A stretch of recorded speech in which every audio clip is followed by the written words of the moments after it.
tastes, touches, or thinks, one should make a note of the fact. But in the beginning of one's practice, one cannot make a note of every one of these happenings. One should therefore begin with noting those happenings which are conspicuous and easily perceivable.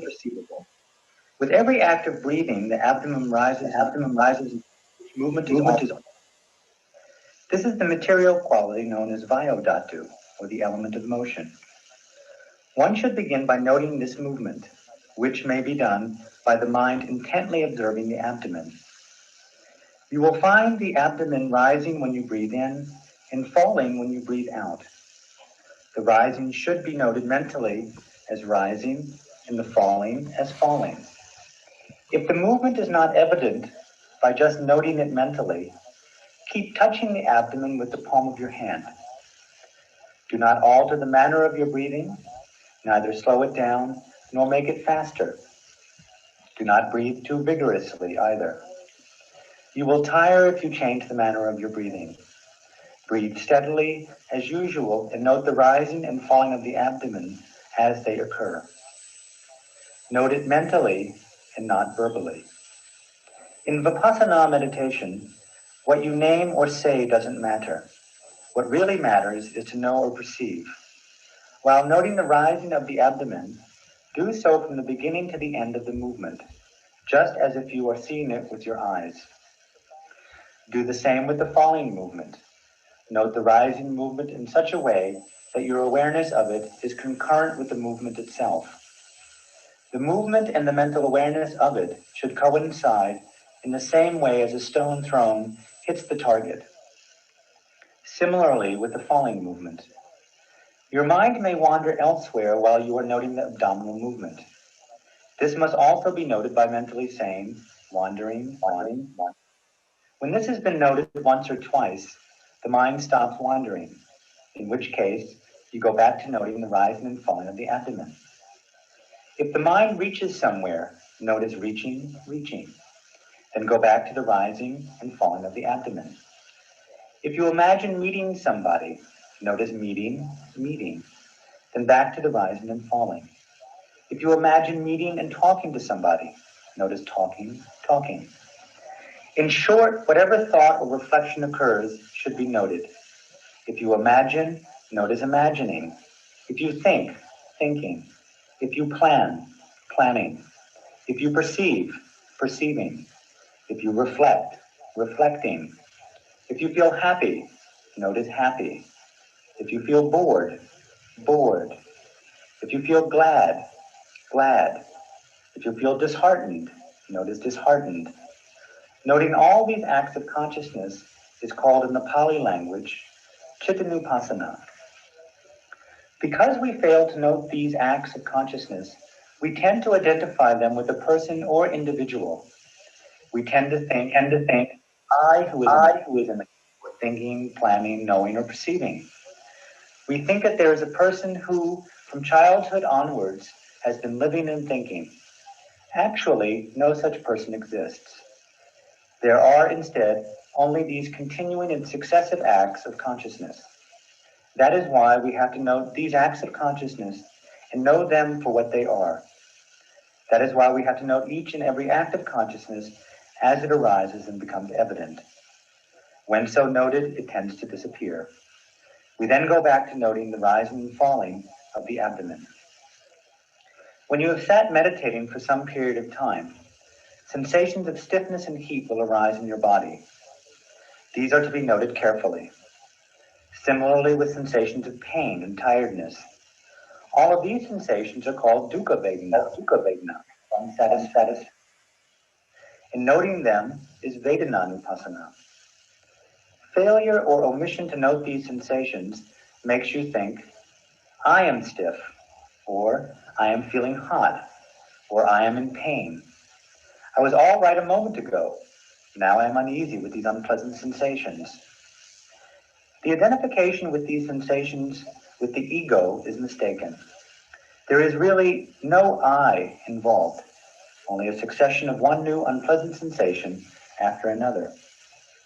It is just like a continuous succession of new electrical impulses that light up electric lamps.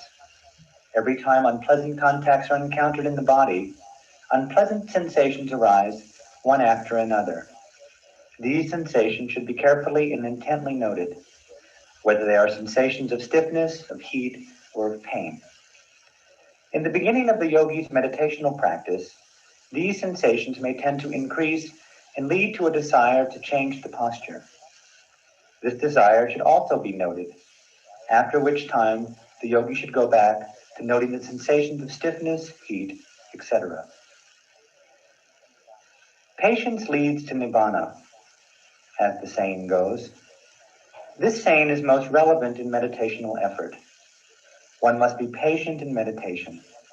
If one shifts or changes one's posture too often, because one cannot be patient with the sensation of stiffness or heat that arises, good concentration or samadhi cannot develop. If samadhi cannot develop, insight cannot result, and there can be no attainment of magga, or the path that leads to nibbana, or phala, the fruit of that path, and nibbana. That is why patience is needed in meditation. It is patience mostly with unpleasant sensations in the body, like stiffness, sensations of heat and pain, and other sensations that are hard to bear, that one needs to carefully and patiently be with. That is, being mindful of them as they occur. One should not immediately give up one's meditation on the appearance of such sensations and change one's meditational posture. One should go on patiently, just noting as stiffness, stiffness, or hot, hot, etc. Moderate sensations of these kinds will disappear if one goes on noting them patiently. When concentration is good and strong, even intense sensations tend to disappear. One then reverts to noting the rising and falling of the abdomen. One will, of course, have to change one's posture if the sensations do not disappear, even after one has noted them for a long period of time, and if, on the other hand, they become unbearable. One should then begin noting as wishing to change, wishing to change. If the arm rises, note as rising, rising. If it moves, note as moving, moving. This change should be made gently and noted as rising, rising, moving, moving, and touching, touching. If the body sways, note it as swaying, swaying. If the foot rises, rising, rising. If it moves, note as moving, moving.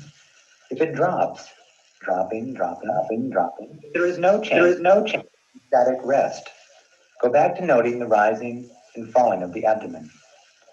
There must be no intermission in between, only continuity between a preceding act of noting and a succeeding one, between a preceding samadhi or a state of concentration and a succeeding state of concentration. Only then will there be successive and ascending stages of maturity in the meditator's state of insight. Magga and Palajnana, or the knowledge of the path and its fruition, are attained only when there is this kind of gathering momentum. The meditative process is like that of producing fire by energetically and unremittingly rubbing two sticks of wood together so as to attain the necessary intensity of heat. That is, when the flame arises. In the same way, the noting of Vipassana meditation should be continual and unremitting, without any resting interval between acts of noting whatever phenomena may arise. For instance, if a sensation of itchiness intervenes in the yogi desire to scratch because it is hard to bear, both the sensation and the desire to get rid of it should be noted, without immediately getting rid of the sensation by scratching. If one goes on perseveringly noting thus, the itchiness generally disappears, in which case one reverts to noting the rising and the falling of the abdomen. If the itchiness does not in fact disappear, one has, of course, to eliminate it by scratching. But first, the desire to do so should be noted carefully. All the movements involved in the process of eliminating the sensation should be noted, especially the touching, pulling, and pushing and scratching movements, with an eventual reversion to noting the rising and falling of the abdomen. Every time you make a change of posture, you begin with noting your intention or desire to make the change, and go on to noting every movement closely, such as rising from the sitting posture, raising the arm, moving and stretching it. You should make the change at the same time as noting the movements involved. As your body sways forward, note it. As you rise, the body becomes light and rises. Concentrating your mind on this, you should gently note as rising, rising. The yogi should behave as if he were a weak invalid. People in normal health rise easily and quickly or abruptly. Not so with feeble invalids, who do so slowly and gently. The same is the case with people suffering from backache or some other illness, who rise gently, lest the back hurt and cause pain or some other form of difficulty. So also with meditating yogis, they have to take their changes of posture gradually and gently. Only then will mindfulness, concentration, and insight develop and mature gradually. Begin therefore with gentle and careful movements. When rising, the yogi must do so gently, like the person who is suffering from some form of illness, at the same time noting as rising. Not only this, though the eye sees, the yogi must act as if he or she does not actually see. Similarly with the ear that hears. While meditating, the yogi's concern is only to be aware and to note. What he sees and hears are not his concern.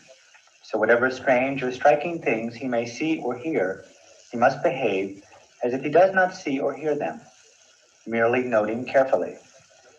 When making bodily movements, the yogi should do so gradually, as if he were a weak invalid, gently moving the arms and legs, bending or stretching them, bending down the head and bringing it up. All these movements should be made gently. When rising from the sitting posture, he should do so gradually, noting his rising, rising. When straightening up and standing, notice standing, standing. When looking here and there, notice looking, seeing. When walking, note the steps, whether they are taken with the right or the left foot. You must be aware of all the successive movements involved, from the raising of the foot to the dropping of it. Note each step taken, whether with the right foot or the left foot.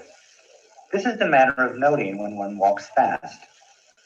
It will be enough if you note thus when walking fast and walking some distance. When walking slowly or doing the Chankama walk or the walking meditation, 3 movements should be noted in each step. When the foot is raised, when it is pushed forward, and when it is dropped. Begin with noting the raising and dropping movements. One must be properly aware of the raising of the foot. Similarly, when the foot is dropped, one should be properly aware of the heavy falling of the foot. One must walk noting as raising, dropping with each step. This noting will become easier after about 2 days.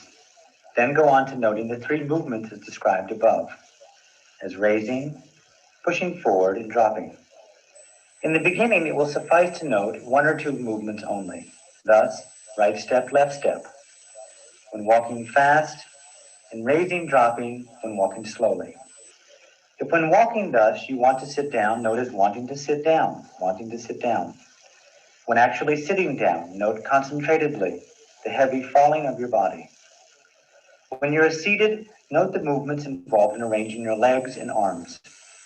When there are no such movements, but just a stillness of the body, note the rising and falling of the abdomen. While noting thus a stiffness of your body and limbs and sensation of heat in any part of your body arises, go on to note them carefully. Then back to rising and falling. While noting thus, and if a desire to lie down arises, note it in the movements of your legs and arms as you lie down. The raising of the arm, the moving of it, the resting of the elbow on the floor, the swaying of the body, the stretching of the legs, the gradual reclining of the body as one slowly prepares to lie down. All these movements should be noted. To To note as you lie down thus is important.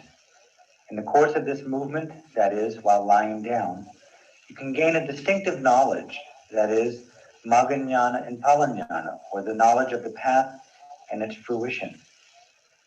When samadhi, or concentration of mind, and jnana, or insight, are developed and mature, the distinctive knowledge can come at any moment. It can come in a single bend of the arm or in a single stretch of the arm. Thus it was during the time of the Buddha, shortly after his passing away, when his personal attendant of 25 years, the Venerable Ananda, became a fully enlightened being, or an arhat. The Venerable Ananda was trying strenuously to attain arhatship overnight on the eve of the first Buddhist council. He was practicing the whole night the form of vipassana meditation known as Kaya Gata Sati, noting the steps, right and left, raising, pushing forward, and dropping of the feet, noting, happening by happening, the mental desire to walk and the physical movement involved in each step. Although this went on till it was nearly dawn, he had not yet succeeded in arhatship.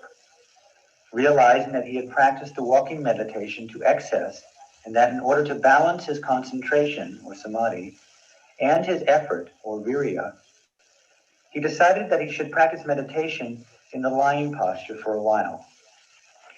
He entered his chamber, he sat on the couch, and then began to lie down. While doing so and noting very carefully, lying, he attained full arhatship in an instant. The Venerable Ananda was only a sotapanna, that is, a stream winner, or one who has attained the first stage on the path to nibbana, before he thus lay himself down. From sotapannahood, he continued to meditate and reach sakadagamihood, or that condition of the one returner, or one who has attained the second stage of enlightenment. Next, anagamihood, or that state of the non-returner, or one who has attained the third stage of enlightenment, in arhatship, or the condition of the noble one who has attained the last and final stage on the path of enlightenment. Reaching these three successive stages of the higher path took only a little while. Just think of this example of the Venerable Ananda's attainment of arhatship. Such attainment can come at any moment, and it need not take very long. That is why the yogi should note with diligence all the time. He or she should not relax in their noting, thinking, this little lapse should not matter very much. All movements involved in lying down and arranging the arms and legs should be carefully and as best as possible unremittedly noted. If there is no movement but only stillness of the body, go back to noting the rising and falling of the abdomen. Even when it is getting late and time for sleep, the yogi should not go to sleep yet, therefore dropping the awareness. A very serious and energetic meditator should attempt to practice mindfulness if he or she were foregoing sleep altogether. They should go on meditating till sleep actually occurs. If the meditation is good and somewhat mature, he will not fall asleep. Occasionally, on the other hand, drowsiness has the upper hand, and the yogi falls asleep. When he falls sleepy, he should notice sleepy. If his eyelids droop, notice drooping. If they become heavy or leaden, heavy. If the eyes become tired, notice tired. If they hurt, notice hurting. Noting in this manner, the drowsiness may pass and the eyes become clear again. The yogi should then clear, note the rising and falling of the abdomen. However perseveringly the yogi may go on meditating, if real drowsiness intervenes, the yogi actually does fall asleep. It's not difficult to fall asleep. In fact, it's quite easy. If you meditate in the lying posture, you gradually become drowsy and eventually fall asleep. That is why the beginner in meditation should not meditate too long in the lying posture, or too much. He should meditate much more in the sitting and walking postures. But as it grows late and becomes time for sleep, he or she should meditate in the lying posture, noting the rising and falling movements of the abdomen.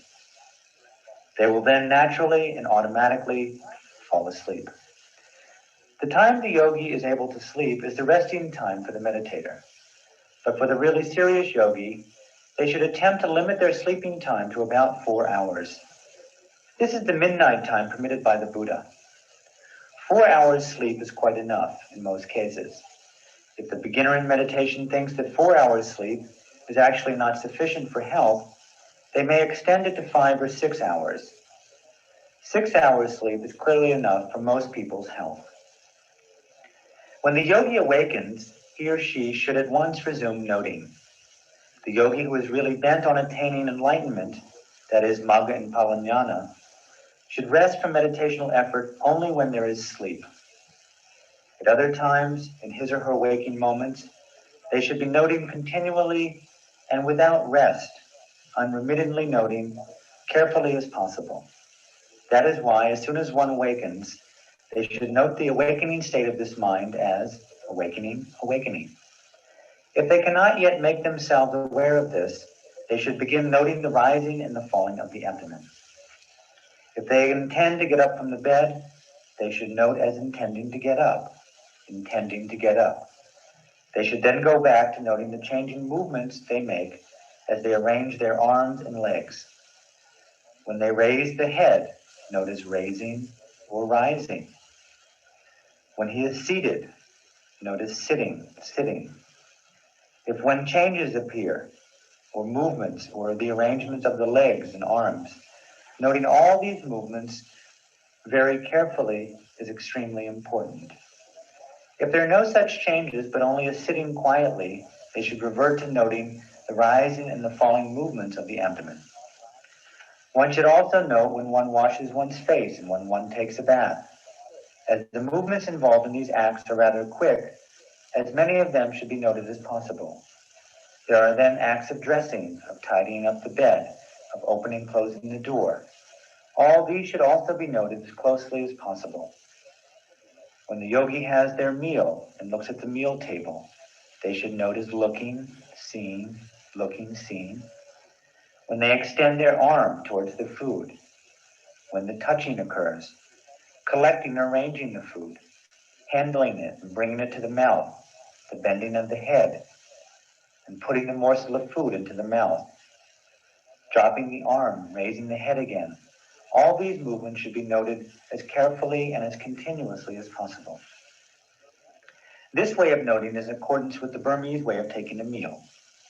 Those who are used to a fork and spoon or chopsticks should note the movements in an appropriate manner. When the meditator chews the food, they should note as chewing, chewing. When they come to know the taste of the food, they should note as knowing, knowing. As one relishes the food, if that occurs, and swallows it, as the food goes down the throat, these movements should also be noted. All of the happenings as continuously as possible one should be aware of. This is how the yogi should note as they take one morsel after another, as one eats. As they take their soup, all the movements involved, such as extending of the arm, handling of the spoon, and scooping with it, and so on, all these should be noted. To note thus at mealtime is rather difficult, as there are so many things to observe and note. The beginning meditator is likely to miss several things which should be noted, but they should resolve to note all of them as best as possible. The yogi cannot, of course, help it if they overlook and miss something. But as samadhi or concentration becomes mature and strong, they will be able to note closely all of these happenings. Many things have been mentioned for the yogi to note or be aware of. But to summarize, there are only a few things to note. When walking fast, note his right step, left step, and as raising, dropping when walking slowly. When sitting quietly, just note the rising and falling of the abdomen. Note the same when you are lying. If there is nothing particularly to note. While noting thus, and if the mind wanders, note the acts of consciousness that arise, then back to the rising and the falling of the abdomen. Note also the sensations of stiffness, pain, and ache, and itchiness as they arise. Then back to the rising and falling of the abdomen. Note also as they arise the bending, stretching, and moving of the limbs, bending and raising of the head, swaying and straightening of the body, then back to rising and falling of the abdomen. As the yogi goes on noting thus, he will be able to note more and more of these happenings. In the beginning, as his mind wanders here and there, the yogi may miss noting many things, but he should not be disheartened. Every beginner in meditation encounters the same difficulty, but as he becomes more practiced, they become aware of every act of mind wandering till eventually the mind does not wander anymore. The mind is then riveted on the object of its attention. The act of mindfulness becomes almost simultaneous with the object of its attention, such as the rising and falling of the abdomen. In other words, the rising of the abdomen becomes concurrent with the act of noting it, and similarly with the falling of the abdomen. The physical object of attention and the mental act of noting are occurring as a pair. There is in this occurrence no person or individual involved. Only this physical object of attention and the mental act of noting occurring as a pair. The yogi will in time actually and personally experience these occurrences. While noting the rise, they will come to distinguish the rising of the abdomen as a physical phenomenon and the mental act of noting of it as a psychical phenomenon. Similarly with the falling of the abdomen. Thus the yogi will realize simultaneous occurrence in pair of these psychophysical phenomena. Thus, with every act of noting, the yogi will come to know for themselves clearly that there are only these material qualities which are the object of awareness or attention, and the mental quality that makes a note of it. This discriminating knowledge is called Namarupa Paricheda Jnana, the beginning of the Vipassana jnanas. It is important to gain this knowledge correctly. This will be succeeded as the meditator goes on by the knowledge that distinguishes between the cause and its effect, which knowledge is called Pachaya Parigaha Jnana. As the yogis go on meditating, they will see for themselves that which arises passes away after a short while. Ordinary people assume that both the material and mental phenomena go on lasting throughout life, from youth till adulthood. In fact, that is not so. There is no phenomenon that lasts forever. All phenomena arise and pass away so rapidly, not even last of an eye. The yogi will come to know for themselves as he goes on noting carefully. They will then become convinced of the impermanency of all such phenomena. Such insight is called anicca nupassana jnana. This knowledge will be succeeded by dukkha nupassana jnana, that which realizes that all this impermanency is suffering. The meditator is also likely to encounter all kinds of hardship in the body, which is just an aggregate of suffering. This is also dukkha nupassana jnana. Next, the yogi will become convinced that all these psychophysical phenomena are occurring of their own accord, following nobody's will and subject to nobody's control. They constitute no individual or ego entity. This realization is anatta nupassana jnana. When, as they go on meditating, the meditator comes to realize firmly that all these phenomena are anicca, or impermanent, dukkha, or unsatisfying, and anatta, empty of a permanent self-entity. They then will come to reach the stage of attaining to nibbana. All the former Buddhas, Arhants, and Aryas realized nibbana following this very path. All meditating yogis should recognize that they themselves are now on this satipatthana path, in fulfillment of their wish for attainment of Magga-jnana, the knowledge of the path, Pala-jnana, or the knowledge of the fruition of the path, and Nibbana Dhamma, in following the ripening of their parami, the perfection of virtue. They should feel glad at this and at the prospect of experiencing the noble kind of samadhi, or tranquility of mind brought about by concentration, and jnana, or the supramundane knowledge or wisdom. experienced by the Buddhas, Arhants, and Aryas, in which they themselves have never experienced before. It will not be long before they will experience for themselves this Maggañana, Phalajnana, and Nibbana Dhamma experienced by the Buddhas, Arhants, and Aryas. It's actually quite possible that these particular states of mind could be experienced in the space of a month or of 20 or 15 days of their meditational practice. Those whose parami is exceptional may experience these dhammas even within 7 days.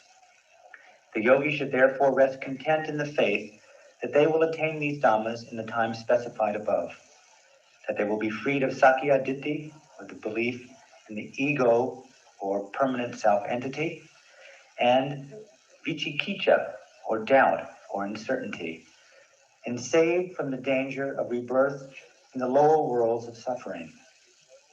They should go on with their meditational practice with this type of confidence and faith.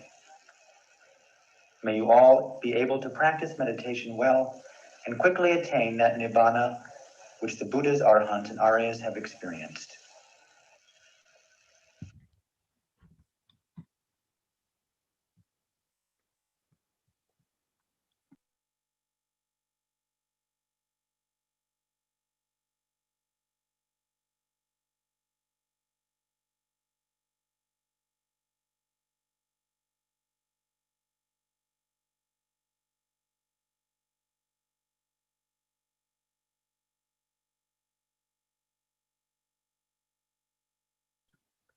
Dạ, sư bị unmute, không có nghe được ạ.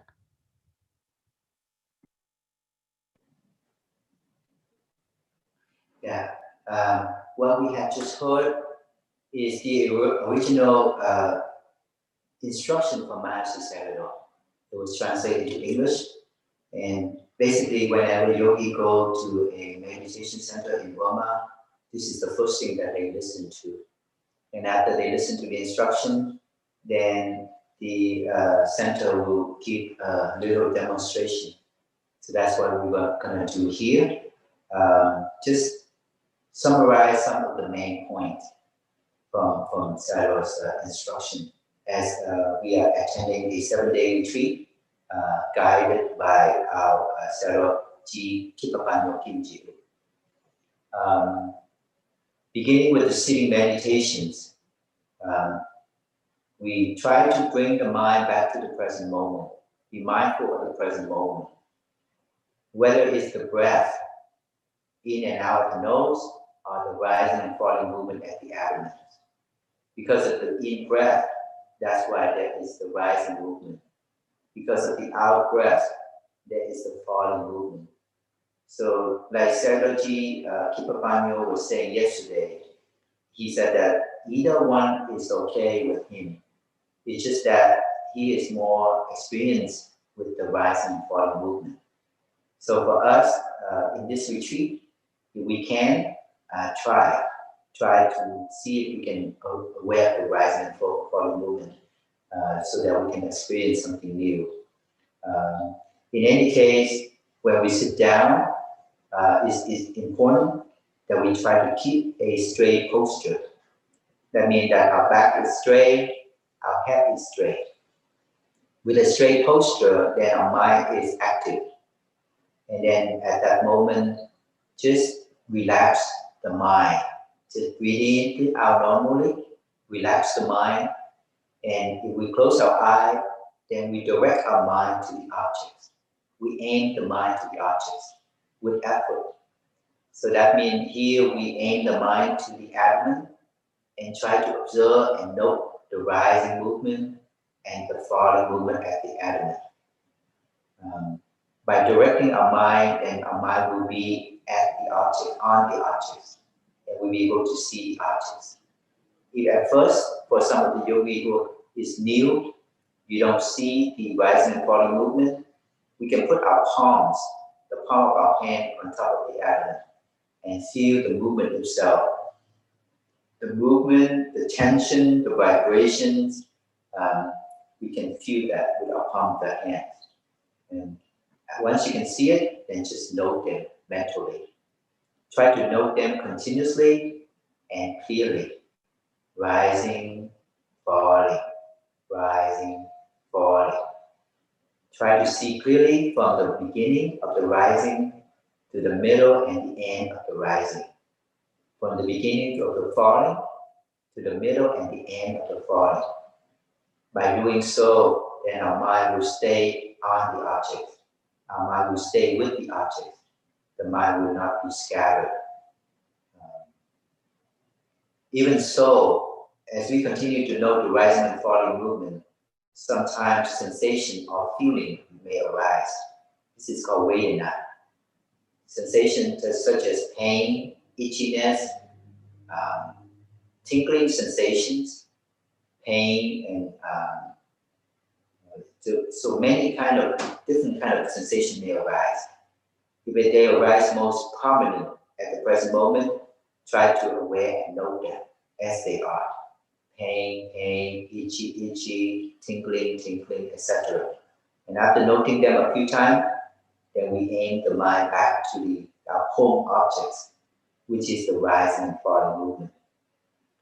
Also, sometimes the mind state arise, different mind state, such as thinking, planning, imagining. The moment that they arise at the present moment and most prominent, we should note them also. We should not forgetting to note them. Note them as they are, thinking, thinking, planning, planning, imagining, imagining. After noting a few times, then we direct our mind back to our home objects, the rising movement, the falling movement at the end. This is called Jaitanupasana, observing the mind state, the consciousness. And also, sometimes while noting the rising and falling movement, we can hear the sound, different kind of sound. People talking, maybe someone is cooking, or the car driving, traffic around us. Whatever sound arises around us at this moment as we are practicing meditation, they will just be sound. And the sound approach, hit the eardrums, and we can hear some sound. So that's why we should know hearing, as instructed by the Sayadaw. So noting hearing a few times, then we can direct our mind back to rising and falling movement. The same thing with seeing. If we open our eye, we see something, just note it as seeing, and then direct our mind back to rising and falling. If we are closing our eye and we see some images, lighting, or whatever images, just note that also as seeing, and then go back to the rising and falling movement.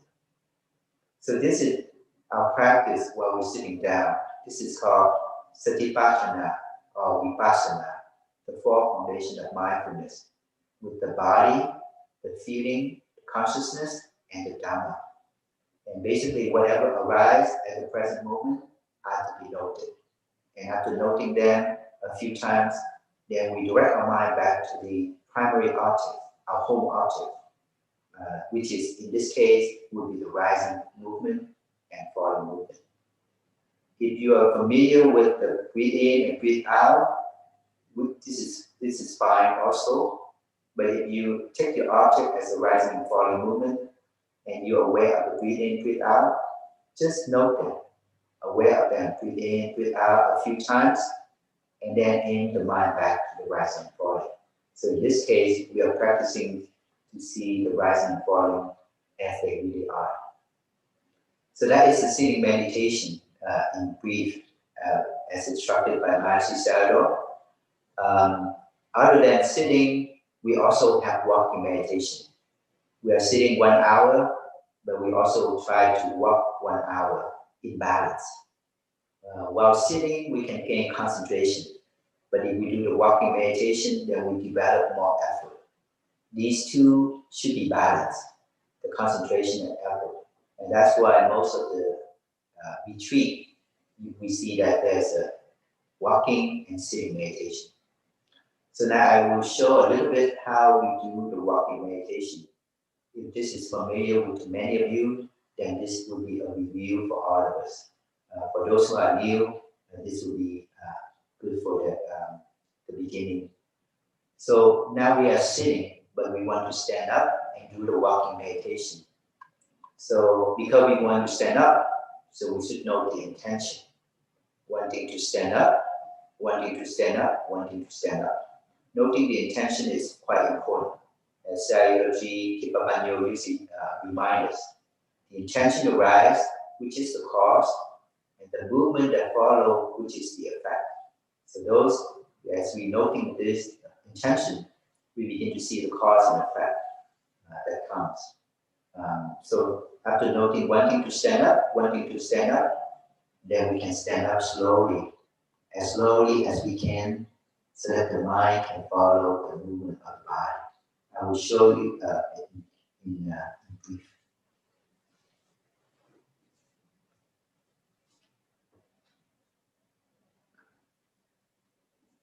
So as you're standing, now we are in a standing posture. We were in a sitting posture, and now we are in a standing posture.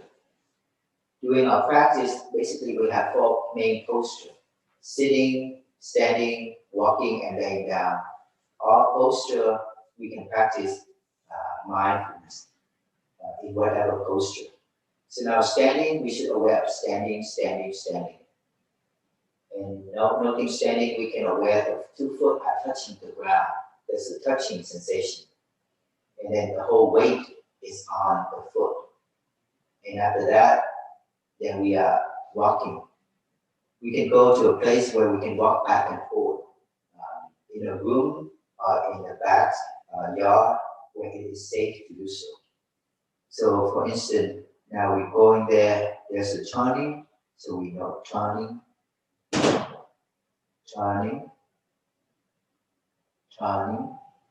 and then back to standing.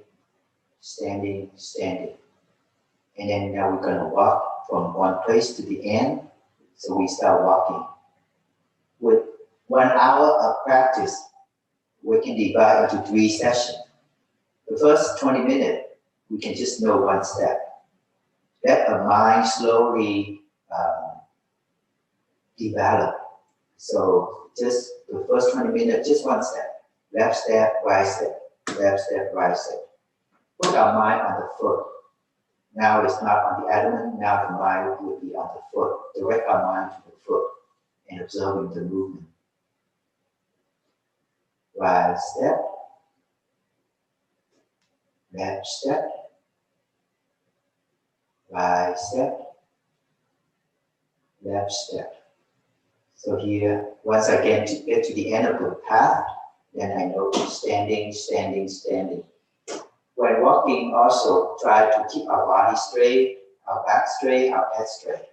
Our eyes look down. Our eye is not looking at the foot, but our mind is. Our minds aware everything from the foot. So now we are turning, so I know turning,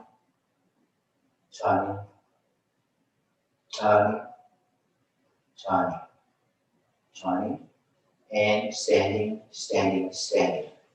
And then again, left step, right step. Just, we can do that for the first 20 minutes. And as our mind becomes sharper, now the middle 20 minutes, we can know 2 steps. Our mind can make more noting now. Lifting, stepping down. And then lifting, stepping down. So there's 2 noting for every step. And try to, again, maintain the mind on the foot so that we can aware fully the movement of the foot. Lifting, stepping down, lifting, stepping down, lifting, stepping down. We can aware of the movement of the foot, or the tension, or the vibration. Sometimes we feel that our body needs to be balanced as we do with the walking meditation. And that's just awareness of that, allow us to maintain that balance. While doing the walking meditation, sometimes thinking may arise, or some sound, just aware of them and then go back to the foot, the movement of the foot, because we are walking. But if the thinking becomes too much, or the sound becomes too distracting, then we stop walking. And when we stop walking, then note that. as thinking, thinking, thinking, or hearing, hearing, hearing. Note that until the object becomes less, and we can focus again to the foot, to walking again. Lifting, stepping down, lifting, stepping down, lifting, stepping down, lifting, stepping down. Again, once we get to the end of the path, then note standing, standing, standing, turning, turning, turning, turning, turning, standing, standing, standing. So this we can do the middle 20 minutes for lifting and stepping down. The last 20 minutes, try to do as low as possible. Now, note doing 3 steps, lifting, stepping forward, and stepping down. And within each of the steps, try to note them from the beginning of the lifting to the middle and the end of the lifting, from the beginning of the stepping forward to the middle and the end of stepping forward, and stepping down also from the beginning to the middle and the end. So the entire process, the mind stays with the object. The mind doesn't go anywhere. So we do lifting, stepping forward, stepping down. When we move slowly, we can make our step closer. It doesn't have to be too wide. Lifting, stepping forward, stepping down. Lifting, stepping forward, stepping down. So, etc. This is how we can do at the last 20 minutes. For those of you who have practiced for long, Sayadaw also recommends we practice the intention while doing the walking meditation. So, for instance, before the lifting, there is the intention. So we can know intention to lift, intention to lift, intention to lift, and then note lifting, stepping forward, stepping down.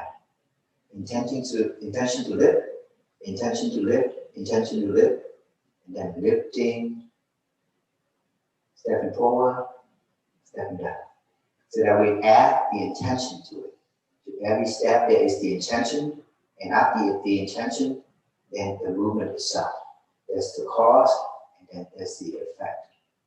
So that's how we can do the walking meditation. Now, after 1 hour of walking meditation, then we can go back to sitting again. So we move slowly, maintain continuous mindfulness to where we are sitting. Here, I also want to share that we can also do the standing meditation also, which is very good. We usually sit, we usually do the walking meditation, but we can also do the standing meditation. And at night time, when we lay down to sleep, then we can do the lying down meditation. And it's the same as when we sit. When we're standing, we are not doing anything. There's no action. So we can just observe first the touching sensation of the 2 foot to the ground, then direct our mind to the abdomen, and then observe the rising and falling movement of the abdomen, the same way as we do when we're sitting down. Try to know continuously rising and falling. If you're not used to standing, you may have to open your eye. But if you're used to standing, you can close your eye, and you can do that also. Either way, the primary object will be rising and falling. The same thing when we're laying down. When we're laying down, then our mind is more relaxed, getting ready to sleep. But we try to sleep with mindfulness. So as we lay down to sleep, we don't forget to keep noting the object, such as rising and falling movement. And noting them, if sleepiness arises, note them as much as we can, and then keep noting rising and falling until sleeping overcomes us, and we can sleep naturally. In that way, we sleep with mindfulness, and it helps us In the morning when we wake up, then our mind is fresh. We don't feel drowsy when we sleep with mindfulness. We don't have nightmare. Our sleep is sound. So now, as I finish with the walking, I'll go back to the sitting. Slowly go back to my cushion. And before sitting down, try not just to sit down. We have to know the intention. The intention arises wanting to sit down. So try to note that. Wanting to sit down, wanting to sit down, wanting to sit down. And then after that, slowly sit down. Mindfully, aware the hand, the foot, the bending, the back.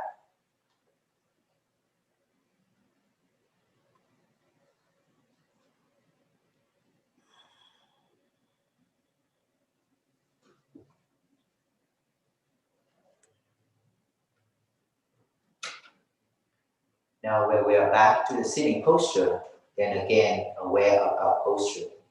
Keep our back straight, our head straight but gentle. Does not strain our body. And then our mind should be relaxed. We breathe in, breathe out normally, and then aim the mind to the abdomen and observe the rise and fall movement at the abdomen as our primary object, as the first object, as our home objects. So that's how we do when we sit and we walk, stand, or laying down. During the practice, sometimes we have what we call daily activities. These are the time when we eat. If you're at home, you have to wash your dishes, you have to cook. So if you are at home and you have time to practice meditation, then try to note them also during those times. Note in general. We cannot know too much during those times, but try to know as much as possible. When we're cooking, we are aware of the movement of the hand. We're tasting, we're aware of the tasting. And then when we eat also, for instance, if we are eating, we are aware of the movement of the hand as we bring it slowly to our mouth, open our mouth, put the foot in our mouth, close the mouth, put the hands down, start to chewing. And after chewing, you're aware of the taste, so you can know knowing. And after that, swallowing. And then another spoon of food. This is what we can do if we have time to practice more at home or for daily activities. And other time also, when we go to the restroom, when we wash the dishes, all the time that we can apply mindfulness is the good time, because that will help to protect our mind. Mindfulness protect our mind to become stronger, develop our mind to be stronger and stronger. So here now is about 5 o'clock in Florida. I'd like to stop here with the sharing of the instruction from Mahasi Sayadaw. May we be able to practice happily. May we be able to put effort, knowing that at home is difficult to practice, but do as much as we can so that when the COVID-19 disappear, then we can all go back to the meditation center and practice in a real retreat. So may you all practice happily, and may we all practice well.